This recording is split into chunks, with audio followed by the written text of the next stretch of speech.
Halo semua, kembali lagi di channel saya. Kali ini saya ingin berbagi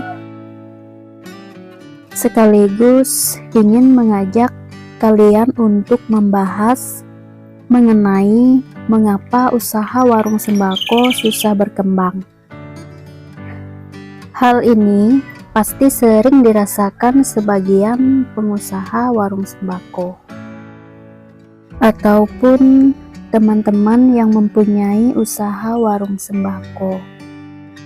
Baik teman-teman, sebelum kita lanjut ke pembahasannya, mohon dukungannya untuk like, subscribe, serta tekan tombol loncengnya, karena kalian akan mendapatkan informasi seputar usaha sembako di channel ini. Buat teman-teman yang sudah subscribe, terima kasih ya.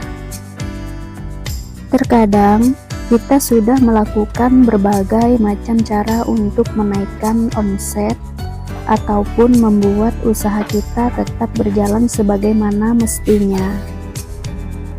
Tetapi terkadang apa yang sudah kita lakukan tidak menghasilkan dan warung kita tetap saja sepi ataupun tidak berkembang. Bahkan kita sudah menjual dengan harga murah dan barang-barang sudah kita lengkapi dengan sempurna, tapi tetap saja usaha kita tidak berkembang dan tetap seperti itu saja. Sebenarnya faktor yang menyebabkan usaha kita tidak berkembang itu banyak sekali ya teman-teman, dan ada beberapa faktor yang akan saya bahas di sini. Penyebab usaha warung sembako susah berkembang, dan menurut pengalaman saya ada beberapa faktor yang paling dominan, yaitu faktor yang pertama, tidak bisa mengelola atau manajemen usaha. Dalam menjalankan usaha sembako, kita harus pandai dalam mengelola atau manajemen usaha kita, terutama dalam bidang keuangan. Jadi kalau kalian tidak bisa mengelola keuangan di dalam usaha kalian, bisa dipastikan usaha kalian pasti tidak akan berkembang. Bahkan bisa-bisa jika kalian tidak bisa mengelola keuangan, kalian juga bisa bangkrut ya teman-teman. Mau sebesar apapun modal yang kalian keluarkan, jika kalian tidak bisa mengatur keuangan usaha kalian, bisa dipastikan usaha kalian tidak akan berkembang dengan baik. Bagaimana sih cara mengatur keuangan? Salah satu contohnya, seumpamanya dalam satu hari penghasilan kalian 1 juta. Penghasilan yang 1 juta ini harus kalian sisihkan minimal 5-10% untuk ditabung. Sisanya bisa kalian putar kembali untuk membeli barang-barang yang sudah habis stoknya, atau kita bisa membeli barang-barang baru yang putarannya cepat. Asalkan barang yang kalian beli itu untuk melengkapi barang-barang di warung kalian. Faktor yang kedua yaitu pengaruh gaya hidup, atau bisa dibilang gengsian, selalu membesarkan gaya hidup kita. Gaya hidup ini sangat berpengaruh besar di dalam usaha kita ya teman-teman. Biasanya sifat ini seseorang itu tidak mau kalah dengan teman-teman atau tetangga. Contohnya, kalian sudah mempunyai barang, misalnya motor, tapi motor kalian ini motor Vega atau sejenisnya, karena tetangga kalian membeli motor Vario dan kalian tidak mau kalah saing.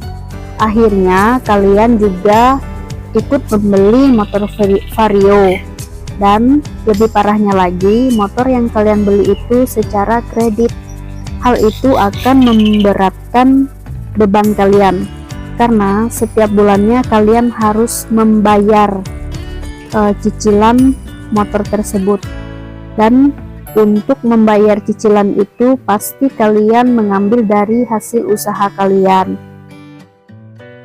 Nah, hal ini juga dapat menjadi penyebab usaha kalian susah berkembang, bahkan bisa menghabiskan modal usaha kalian, yang harusnya modal itu untuk mengisi barang dagangan, tapi malah kalian gunakan untuk gaya hidup kalian dan membesarkan gengsi kalian. Hal ini sangat berpengaruh buruk untuk usaha kalian ke depannya. Faktor yang ketiga yaitu banyaknya pembeli yang berhutang.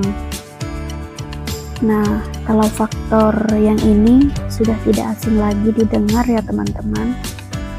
Hutang ini bisa menjadi salah satu penghambat usaha warung sembako kalian.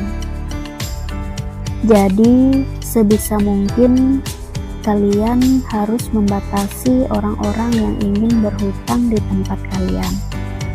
Kalau kalian merasa kasihan atau tidak enak, kalian bisa memberi hutang, beri tempo dan batasan nominal yang akan mereka ambil. Jadi kalian harus bisa tegas dalam memberi tempo, berapa hari atau berapa besarnya jumlah yang mereka boleh hutang. Jadi kalian harus perhatikan, karena untuk berhutang ini memang agak sensitif. Dari hutang ini yang tadinya teman bisa menjadi musuh. Jadi kalian harus berhati-hati untuk mengatasi faktor yang satu ini. Faktor yang keempat yaitu perhatikan lokasi tempat usaha Anda. Lokasi tempat usaha ini juga berpengaruh dengan usaha warung sembako kalian ya teman-teman. Jadi kalian jangan sampai salah memilih lokasi untuk membuka warung sembako kalian. Carilah tempat usaha kalian yang padat penduduk dan tempatnya strategis. Jadi, kalian harus memperhatikan tempat usaha kalian. Jika kalian benar-benar serius untuk berusaha, kalian wajib memikirkan solusi tempat usaha kalian, agar usaha kalian bisa berkembang dan ramai pembeli. Selanjutnya, faktor yang kelima yaitu malas. Memiliki usaha warung sembako itu jangan sampai malas-malasan ya teman-teman. Jangan sampai kalian membiarkan barang kalian berantakan, lantai kotor, dan barang-barang berdebu. Kaca etalase juga kusam. Kemudian ada pelanggan datang tidak kalian layan, kalian justru malah cuek. Itu bisa menyebabkan usaha kalian tidak berkembang. Kalian wajib banget selalu membersihkan tempat usaha kalian, merapikan, dan jangan sampai lupa untuk menyetok barang-barang yang memang sudah kosong. Dan apabila stok barang kalian sudah habis, jangan malas untuk membeli di tempat kulaan ataupun di agen yang memang sudah menjadi langganan kalian. Kalau memang ingin usaha kalian sukses dan berkembang, kalian harus rajin dan tidak bosan untuk semangat dan menghindari berpikiran untuk bermalas-malasan. Faktor yang keenam yaitu kalian tidak mau mengikuti perkembangan zaman. Setiap waktu kita memang harus selalu update, entah itu mengenai produk-produk terbaru, harga-harga barang, ataupun manajemen di usaha kalian. Jadi, jangan mengikuti cara berjualan seperti dulu. Setiap perkembangan zaman, secara pembeli itu berbeda-beda. Kita diwajibkan untuk mengikuti perkembangan zaman, entah itu barang dagangan ataupun penataan barang. Kita harus ikut perkembangan agar usaha kita juga bisa maju dan berkembang. Baik teman-teman, demikian video kita kali ini. Semoga bermanfaat ya bagi teman-teman semua. Kalau ada kritik dan saran dan pertanyaan, silakan kirimkan melalui kolom komentar di bawah ini ya. Nanti akan saya respon satu persatu. Sampai jumpa.